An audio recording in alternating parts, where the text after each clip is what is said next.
ओम प्रणव ध्वनि ओम।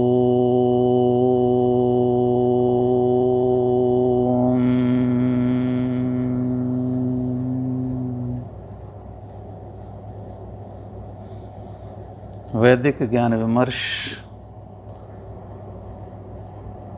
के इस अभियान में सभी प्रवर आत्माओं का अभिनंदन, स्वागत। जीवन एक सरल पथ, इस शीर्षक के अंतर्गत जो व्याख्यान माला चल रही है, आज उसका 19वां भाग अभिव्यक्ति पा रहा है और इस संदर्भ में विश्लेषित किया जा रहा है मानसिक रोगों की चिकित्सा। और आज का क्रम है मानसिक रोगों की चिकित्सा में चिकित्सा क्रमांक 6। ऋषि के शब्दों पर ध्यान दीजिएगा। मानसिक रोगों की चिकित्सा जो 10 रूप में है, उसमें आज छठी चिकित्सा विश्लेषित की जा रही है। हाँ, तो छठी औषधि है संसार का उपकार करना। इस समाज का, इस आर्य समाज का, इस मानव समाज का, मनुष्य का प्रमुख उद्देश्य है, अर्थात शारीरिक, आत्मिक और सामाजिक उन्नति करना। महर्षि स्वामी दयानंद सरस्वती के इस उद्देश्य को यहाँ विशेष रूप से समझना है। संसार के लोग आक्षेप करते हैं, विभिन्न मत संप्रदाय वाले लोग आपत्ति उठाते हैं कि आर्य समाज तो यूँ समझिए एक तरह से नास्तिक मत है, बस खंडन ही खंडन करता रहता है, किसी का हित नहीं चाहता और शत्रुता का भाव लिए हुए सबकी ही आलोचना करता है। किंतु महर्षि दयानंद महाराज जी के इस पावन सूत्र में आर्य समाज का अभीष्ट स्पष्ट होता है। संसार का उपकार करना, न केवल अपना, न केवल अपने परिवार का, न केवल अपने समाज का, न केवल अपने राष्ट्र का, अपितु पृथ्वी भर के सभी मानव मात्र का हित करना, इस समाज, इस संस्था का मुख्य उद्देश्य है। ऐसी उदार चेत भावना, ऐसा कोई उदार चेता होगा जो विश्व भर के सभी प्राणियों का हित चिंतन करता हो और न केवल मनुष्य मात्र अपितु सभी प्राणी मात्र का भला चाहता हो। और ऐसे ऊंचे अभीष्ट उद्देश्य को, महाआशय को रखने वाले ब्रह्मर्षि पर ऐसा आक्षेप लगाना कि वह तो मात्र खंडन करते हैं, मात्र आलोचना करते हैं, उचित नहीं है, न्यायोचित नहीं है। तो ऋषि स्वामी दयानंद सरस्वती जी महाराज कहते हैं कि हे मानव मात्र, सर्वप्रथम आप क्या करें, अपना और सारे विश्व भर के समाज का पहले शारीरिक विकास करें, पहले शारीरिक उन्नति करें, शारीरिक हित करें। वास्तविकता भी है, हम जिस मकान में रह रहे हैं, जिस घर में हम रहते हैं, उस घर का ख्याल रखना, वह मजबूत बना रहे, उसकी मरम्मत होती रहे, वह सुदृढ़ रहे, तो ही हम सुखपूर्वक रह सकते हैं। यह शरीर भी तो हमारा अपना घर है, अपना मकान है। पहले इसको बलवान बनाने की प्रेरणा है। नीति वाक्य हैं, पहला सुख निरोगी काया। हमारा शरीर स्वस्थ है तो हम अन्य पारमार्थिक कार्य करने में सक्षम हो सकते हैं, अन्यथा नहीं। इसलिए पहली आवश्यकता है कि हम अपना इस संपूर्ण मानव समाज का पहले शारीरिक स्वास्थ्य प्रबल बनाएं, सुदृढ़ बनाएं, वीर्यवान बनाएं, ओजवान बनाएं, पराक्रमी बनाएं। तभी हम अपने आगे आगे अन्य लक्ष्यों को प्राप्त कर सकते हैं, अन्यथा नहीं। और अच्छे स्वास्थ्य के लिए हमारा आयुर्वेद, हमारे चरक संहिता के ऋषि, सुश्रुत आदि सभी 3 स्तंभ बताते हैं। हमारा शारीरिक स्वास्थ्य उन्नत बना रहे, इसके लिए 3 स्तंभ: शुद्ध सात्विक पौष्टिक आहार 1, संपूर्ण गहन निद्रा, निश्चिंत निर्भय निद्रा 2, और संयम ब्रह्मचर्य का पालन। ये 3 आवश्यक सूत्र हैं।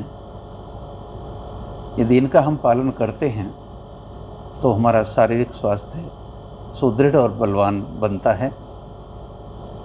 शारीरिक स्वास्थ्य हमारा अच्छा होता है तो तभी अन्य कार्य सध सकते हैं, सिद्ध हो सकते हैं। दूसरा है आत्मिक। शरीर हमारा सबल हो गया, अब हम अपने अन्य कार्य क्षेत्र में कदम रखेंगे, अपने ज्ञान को परिष्कृत करेंगे, अपने ज्ञान को शुद्ध करेंगे। आत्मा, परमपिता परमात्मा और प्रकृति, इन 3 तत्वों के विषय में जानकारी और ज्ञान अर्जित करेंगे। ये तीनों ही तत्व अनादि हैं। इसे ही वैदिक त्रैतवाद कहते हैं।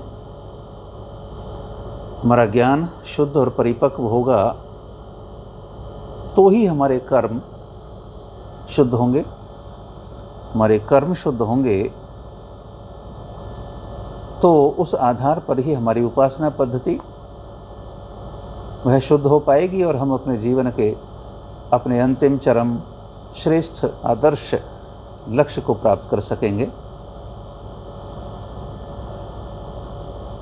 तो यह तीनों कार्य हम न केवल अपना करें अपितु सभी मानव मात्र का भी हित चिंतन करें। हमारे सद्ग्रंथों में अपने विश्व समाज की कल्पना की गई है।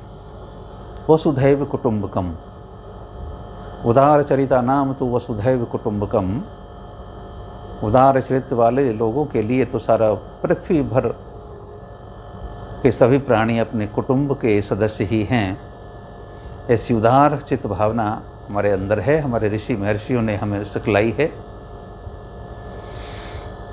तो हमारे इस संगठन का, हमारे इस समाज का मुख्य उद्देश्य यही है कि हम संसार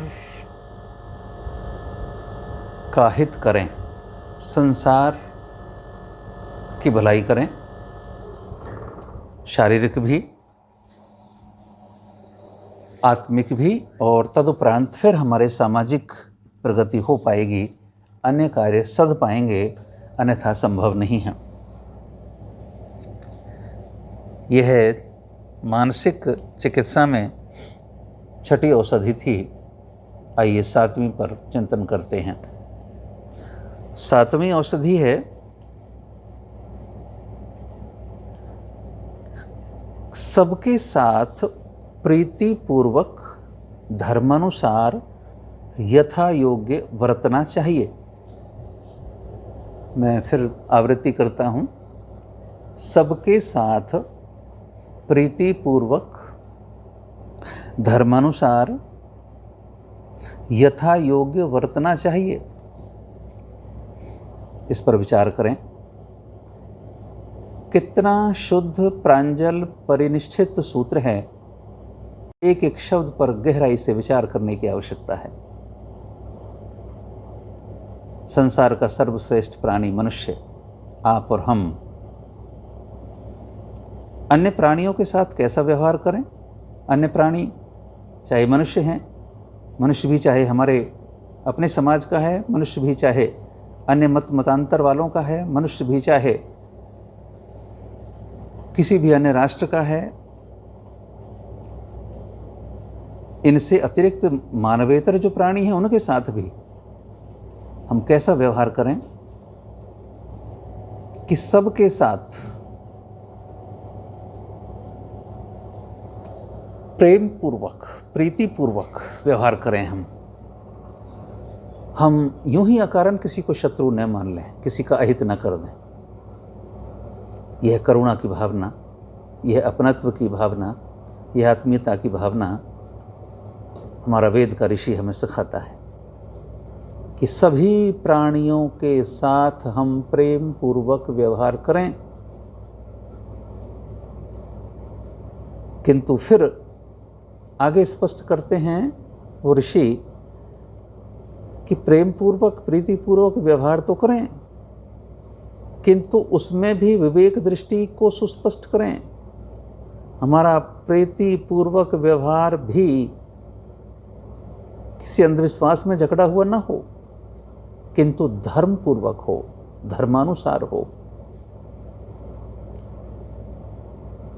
किसी भी सीमा में मदांध होकर हम बस प्रीतिपूर्वक व्यवहार करते चले जाएं, उचित नहीं है। विवेक की दृष्टि खोलनी पड़ेगी, धर्मानुसार व्यवहार करें। और इतना ही नहीं, यथा योग्य व्यवहार करें। क्या स्वर्ण शब्द दिया है कि हम धर्मानुसार और यथा योग्य व्यवहार करें। काश इस सूत्र को हमारे इतिहास के प्रणेताओं ने पकड़ा होता तो आज ये दुर्दशा इस आर्यवर्त की न होती।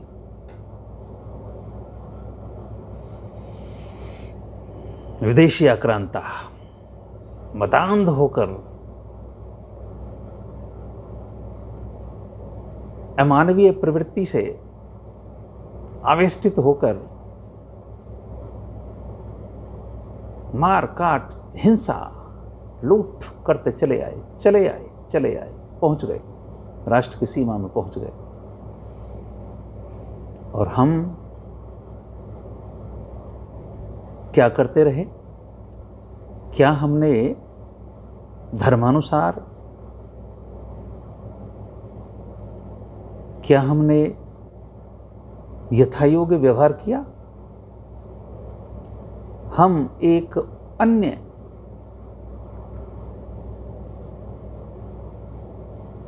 दृष्टिविहीन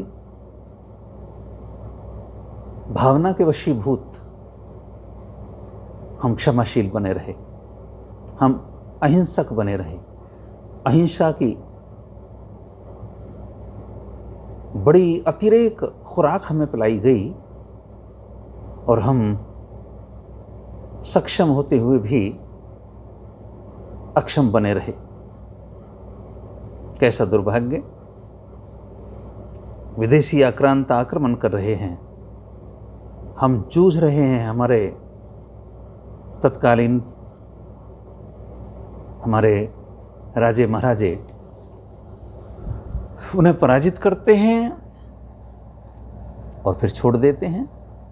आक्रांता फिर आते हैं, फिर भयंकर मारकाट करते हुए, हिंसा फैलाते हुए, लूट करते हुए फिर युद्ध के मैदान में आते हैं, फिर पराजित होते हैं, फिर उन्हें माफ कर दिया जाता है, फिर क्षमाशील बन जाते हैं, फिर छोड़ दिया जाता है। वे फिर से दुस्साहस करते हैं, फिर पहुंचते हैं, एक नहीं असंख्य बार। इतिहास साक्षी है, 17 बार विदेशी आक्रांता हिंसा का तांडव करते हुए देश की सीमा में प्रवेश करते हैं और यहाँ उदार मना बनकर, धर्म की दृष्टि न रखकर, यथा योग्यता का व्यवहार न करके उन्हें छोड़ते रहते हैं और जो इसका दुष्परिणाम होना चाहिए था वो होता है। 18वीं बार पराजय होती है। वे आक्रांता कैद कर लेते हैं, सारा धन कोष लूट लेते हैं, लाखों लोगों का सरेआम कत्ल कर देते हैं, उन्हें बंदी बनाकर अपने देश में ले जाते हैं, गुलाम बनाकर बेचते हैं और तलवार लेकर हमारे उन अधिपतियों का कत्ल कर देते हैं। काश ये दृष्टि, ये महर्षि की दृष्टि हमारे उन प्रशासकों के हाथ में होती कि सबके साथ प्रीति पूर्वक, किंतु धर्मानुसार। धर्म क्या कहता है? वो आप पर जुल्म करते चले आ रहे हैं, आपकी प्रजा पर। वो आपकी देश की सीमा में घुसते चले आ रहे हैं, रौंदते चले आ रहे हैं यहाँ की जन जन को, और इतने जुल्म, इतने व्यभिचार, अत्याचार करते चले आ रहे हैं